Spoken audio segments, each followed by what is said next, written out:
like a Hellcat.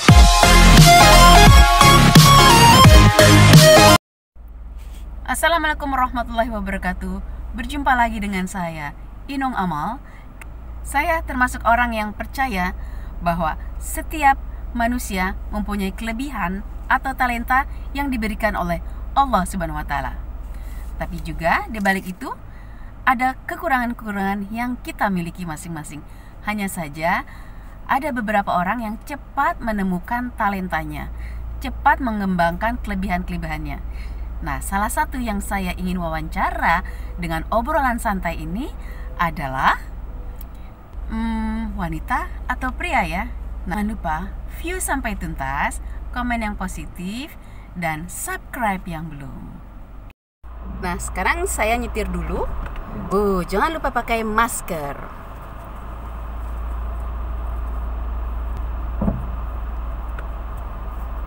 Sampai sekarang kita lagi di mana nih? Kita lihat ya.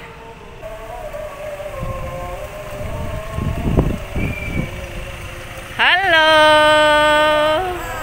Apa kabar? Alhamdulillah selalu luar biasa. Oke. Saya masuk ke dalam ya? Yes. Yuk. Ya. Waduh, mobilnya enak banget nih. Ada atapnya. Iya, aduh. Nah, kita mau kemana ya? Oke. Halo, selamat siang. Hari ini saya ingin berbincang-bincang dengan santai dengan Mutia Rizky. beliau adalah seorang motivator dan juga seorang trainer. Dan adiknya dia. Betul, beliau adalah adik saya ya. Oke, selanjutnya kita tanya-tanya beliau ya. Apa saja yang menjadikan beliau ini sehebat sekarang ini? Alhamdulillah. Amin. Boleh cerita sedikit gak sih mengenai apa yang dilakukan dalam memotivasi kaum hawa? Karena saya dengar dan saya lihat banyak kaum hawa nih yang termotivasi. Oke. Sejak 2004 di mana saya sering bertemu, bertatap muka dan berkolaborasi dengan para wanita, saya bisa memberi kesimpulan bahwa sebenarnya perempuan itu nggak kalah loh dari pria. Kesempatan untuk suksesnya, untuk bisa berkembangnya gitu ya. Asal diberi kesempatan dan biarkan si perempuan itu untuk terbang, tapi tetap kakinya ada di bawah, ada di bumi. Kenapa? Biar bagaimanapun ya kalau datanya perempuan, ya tetap kita jangan terlalu mandiri, tetap harus manja-manja sama suami ya. Kalau terlalu mandiri nanti enak suaminya. Jadi istilahnya tadi itu bahwa kita terbang mendapatkan rezeki yang berlimpah, tapi tetap kalau di depan suami, kalau saya ya bermanja-manja ria ya. beliin dong gitu. Oh enggak ya. Ya paling tidak perempuan juga punya mimpi. Ketika dia menikah, mimpi itu jadi mimpi bersama.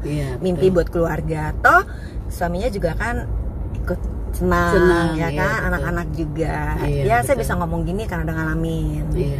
Jadi nggak asal ngomong aja ya, nggak omdo. Karena omdo itu ya susah sih ya, istilahnya banyak omong tapi nggak ada buktinya ya. Ya gitu. Tuh, tong kosong nyaring bunyinya ya. Iya, ya. Selalu nyaring emang karena kosong. Oke nih, sebenarnya saya itu kakaknya nih ya. Jadi kalau dilihat ya pasti saya tahu dong pengalaman masa kecil dengan beliau. Ya, hanya saja paling enak kalau beliau yang cerita ya. Karena apa? Renyah dan garing gitu loh. Banyak ketawanya pasti. Garing tuh kayak kerupuk kriuk gitu. Oke, jadi semua orang pernah mengalami masa kecil. Masa kecil saya bahagia kalau di rumah. Begitu saya keluar rumah, saya depresi, teman-teman. Saya stres. Kenapa? Ya sering dibully lah. Kenapa? Karena saya gagap. Saya ya nggak sekeren inilah ya waktu kecil. Iya, betul. Ya, jadi banyak. Sebenarnya wajahnya juga tetap cantik sih ya. Ya, cantik itu datangnya dari dalam dompet ya. Jadi waktu itu dompetnya belum kuat, jadi ya gitu deh gitu ya. Agak-agak burik dikit. Nah, jadi waktu kecil tuh banyak sekali orang yang saya lihat sih menghina ya karena saya gagap. Terus saya tuh Jerry, dipanggil Jerry tuh. Saya kan nonton Tom and Jerry ya, kenapa gue dipanggil Jerry? Ternyata Jerry itu artinya jereng sebelah kiri. Oh, jadi gue jereng sebelah kiri ya, gitu ya. Tapi kalau diingat sekarang sih masa-masa kecil itu ya ternyata itu menguatkan saya gitu loh. Kenapa? Karena membangun impian itu kita nggak bisa cengeng teman-teman. Ya, jadi kalau diinget-inget dulu ya, saya gagap 19 tahun, terus orang-orang atau orang yang kenal saya dulu, teman-teman saya tuh kaget gitu. Mereka datang ke acara-acara pelatihan saya, terus mereka bilang, ih si Mutia bukannya dulu gagap ya, kenapa sekarang dia bisa jadi pembicara gitu ya. Ya semua orang bisa mengubah nasibnya. Jadi jangan mukanya yang aja yang diubah ya, nasib juga diubah. Dengan dompet yang tebal. Nah, Gitu. ada caranya nih supaya dompetnya tebal ya. Seperti apa itu? Pertama, kita tahu potensi diri dulu. Kita tahu kelebihan kita, tahu kekurangan kita. Kalau kekurangan kita itu ya jangan terlalu difokuskan. Contoh misalnya, saya emang dari dulu nggak suka matematik, saya dari dulu nggak suka yang namanya ribet-ribet hitungan-hitungan gitu ya. Tapi mau ngomong-ngomong ya, itu kayak tan, sin, kon itu kepake nggak ya dalam hidup sekarang? Ya, jadi saya beruntung juga dulu saya tidak memfokuskan belajar matematik karena ternyata emang saya nggak suka gitu. Nah, kelebihan saya itu adalah di mempelajari tentang karakter orang. Saya senang gitu loh. Terus sejarah-sejarah tuh saya senang. Jadi ya udah, saya fokusin aja di situ gitu. Oh ya, sebelum menjadi motivator atau trainer, pengalaman kerjanya apa aja sih? Saya pernah jadi sekretaris. Nah, itu teman-teman, ketika saya tahu bahwa saya tidak bisa bekerja di belakang meja mestinya ya saat itu ya, maksudnya saya banting setir aja gitu. Tapi saya ya lumayan lah dapat pengalaman, jadi ngerti sekretaris itu gimana sih. Saya pernah jadi sekretaris 2 tahun, lalu saya hijrah ke sales 8 tahun, lalu saya hijrah ke development lah, leadership orang gitu ya. Jadi saya pernah kerja di kantor tuh 12 tahun. Saya meninggalkan kantor tuh bukan karena saya nggak suka ngantor, saya suka banget dengan kantor, saya suka kerja gitu. Tapi sudah saatnya memberikan posisi itu buat orang lain yang lebih membutuhkan. Saya membangun usaha saya sendiri. Iya. Jadi dengan karyanya Mbak Mutia ini, walaupun dia adik saya, tapi kan di sini saya mewawancari beliau ya. Jadi saya panggil Mbak, Kakak, Teteh, Umi. Serah kakak. Nah lo, jadi bingung. Oke, cerita selanjutnya nih ya. Saya ingin tanya nih. Bagaimana nih kalau ada orang yang berkarakter show off ya? Tapi saya lihat nih kayaknya sebelah saya ini show off, tapi kok semua pada menunggu show offnya ya? Tidak ada. Nyebelin bener loh, saya aja jujur aja ya, saya juga suka nih kalau beliau udah datang, gue beli ini, tapi emang kenyataannya seperti itu ya. Gimana tuh karakter seperti itu? Ya karena emang nggak semua cocok dan pantas untuk show off ya. Nanti bener kan, dia show off aja kayak gini nih, gue bikin ketawa. Karena memang biaya hidup itu sebetulnya murah, yang mahal itu biaya pamer. Ya, jadi kalau nggak kuat dompetnya, nggak kuat prestasinya, ya udahlah, nggak usah maksain pamer ya. Gitu ya. Lebih baik cari dulu prestasinya. Gini teman-teman, sebetulnya ya, karena saya belajar tentang pikiran bawah sadar dan saya punya kelasnya, saya juga ngajar. Sebetulnya saya bisa bilang contohnya misalnya gini ya, gimana anak kecil kok dia mau jadi pilot? Tuh anak tahu dari mana ya kalau pilot itu sebetulnya enak. Kalau pilot itu sebetulnya adalah profesi yang menjanjikan. Tuh anak tahu dari mana? Ternyata dia lihat tetangganya gitu kan. Artinya apa? Di kepalanya dia ada bayangannya jadi pilot itu enak. Jadi ada yang bisa dilihat baru dia mau sesuatu itu. Jadi buat saya kalau ada orang pamer-pamer di IG-nya, itu saya berterima kasih. Wah, seneng nih. Buat apa? Buat ngisi kepala saya. Bagaimana Anda mau membayangkan sesuatu kalau Anda tidak pernah melihat itu? Jadi saya tuh senang kayak ngeliat Syahrini pamer-pamer dia naik first class. Terima kasih Syahrini ya, gara-gara kamu saya juga nyampe ke Los Angeles loh. Terus saya foto di Rodeo Drive, pernah juga ngeliat Syahrini kayak gitu ya. Jadi saya bilang sama semua orang, nggak usah julid gitu.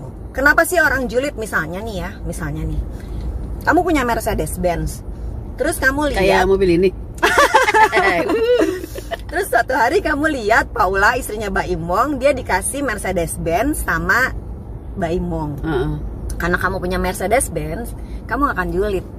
Kamu gak akan, alah, berebut gitu aja pamer-pamer. Kamu gak akan kayak gitu. Kenapa? Karena kamu punya. Jadi kenapa orang julid? Karena dia gak punya. Makanya jangan julid supaya belaga punya. Ya. Belaga aja dulu ya, biar gak julid gitu loh maksudnya ya.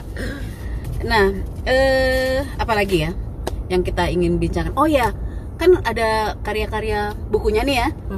Bayangkan loh, ya dari seorang sekretaris, terus jadi sales, ya kan? Sales hotel, jadi motivator dan trainer, bikin buku. Bikin buku itu kadang-kadang sulit, kadang-kadang mudah. Yang kita harus punya adalah waktu ya. Ya, komitmen sih ya. Iya, komitmen. Sometimes mau bikin buku tapi kayak malas gitu. Tapi begitu udah datang moodnya, ya bisa jadi dalam waktu 1 bulan juga. Oh ya. Kira-kira buku pertamanya itu apa? Buku pertama waktu itu tentang cerita perjalanan diri sendiri. Itu waktu itu yang buat Mbak Albertine Endah. Mbak Albertine Endah tuh seorang penulis yang menuliskan biografi banyak para tokoh ya, kayak Pak Jokowi, almarhum Bu Ani itu beliau yang bikin, dan dia juga membuat buku saya tahun 2012, tapi nggak usah disebut ya karena sudah tidak terbit lagi bukunya dan bayarannya gile cuy. Iyalah, kita kalau misalnya menulis buku dikarang oleh apa maksudnya yang menulis itu adalah orang-orang yang dikenal sama orang ya harus bayar ya, bener ya? Tergantung, kalau kamu ngetop dan pengalamanmu bisa dibukukan, dia nggak minta dibayar. Oh gitu. Jadi tapi kalau sekarang bikin buku sih emang gampang ya. Iya betul. Nggak ada penerbit besar yang mau ngebukuin hidup kamu atau prestasimu atau bukumu gitu ya. Kita bikin sendiri ya. Kalau punya duit bikin aja sendiri.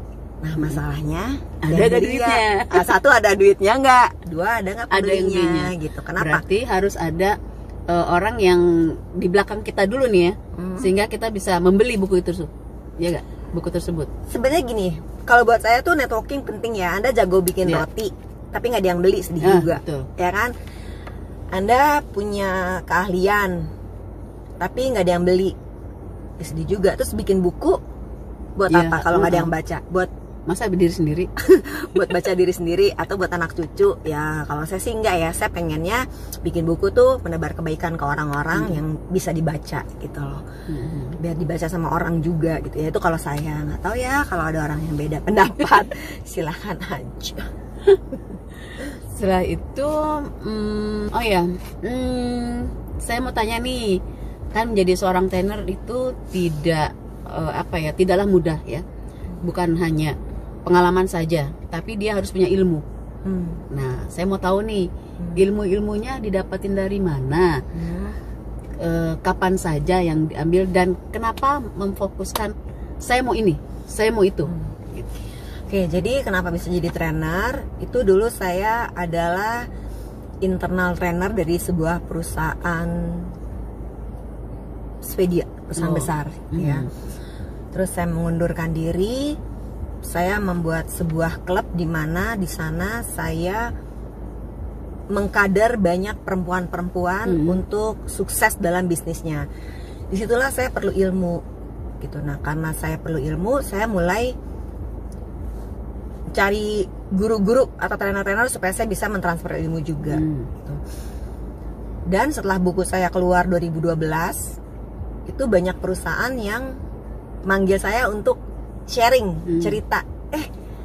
Kok kamu bisa sih seperti ini sekarang, cerita dong. Jadi sebetulnya trainer itu bukan hanya jual ilmu teman-teman, tapi dia jual pengalaman, dia jual cerita suksesnya, gitu ya. Jadi buat saya tuh itu sama sekali hal yang bukan sulit. Kenapa? Karena saya udah jalanin gitu loh, udah jalanin bahwa oh ya saya pernah terpuruk, saya pernah depresi, terus sekarang saya bisa begini. Kenapa? Nah itu saya cerita semua orang. Jadi ada pengalaman sendiri sehingga orang jadi percaya juga gitu ya. Iya betul. Dan ditambah lagi karena saya punya networking yang luas, betul. Jadi saya bertemu dengan banyak orang. Jadi hal itu juga yang menjadi batu loncatan saya. Ternyata networking saya itu ada yang di perusahaan ini, perusahaan itu, perusahaan ini, dan mereka akhirnya jadi kayak ngundang saya juga gitu. Ya namanya kita hidup terus mengupgrade diri, nggak bisa kita stuck hanya di sebuah ilmu. Dan sekarang nih saya jadi seneng gitu untuk ikut training gitu ya. Terakhir tuh kemarin di London. Saya tahu itu. Karena saya lihat dia pergi ke London mengapain? Kirain tuh mau holiday. Ternyata mau menjadi lebih cerdas dan pintar untuk mencerdaskan kaum hawa.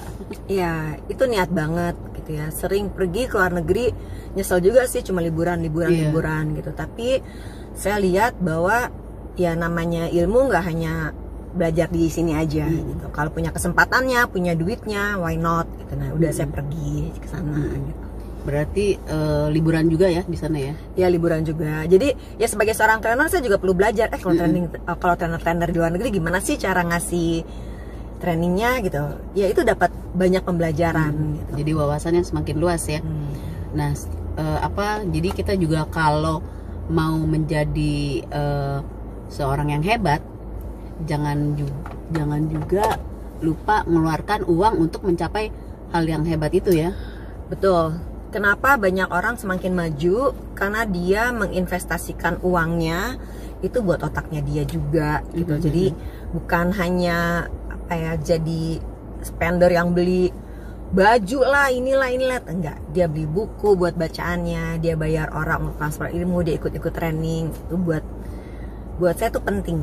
Kenapa? Karena saya berasa juga waktu saya jadi sekretaris, bos saya bilang, Mutia kamu jadi sales ya.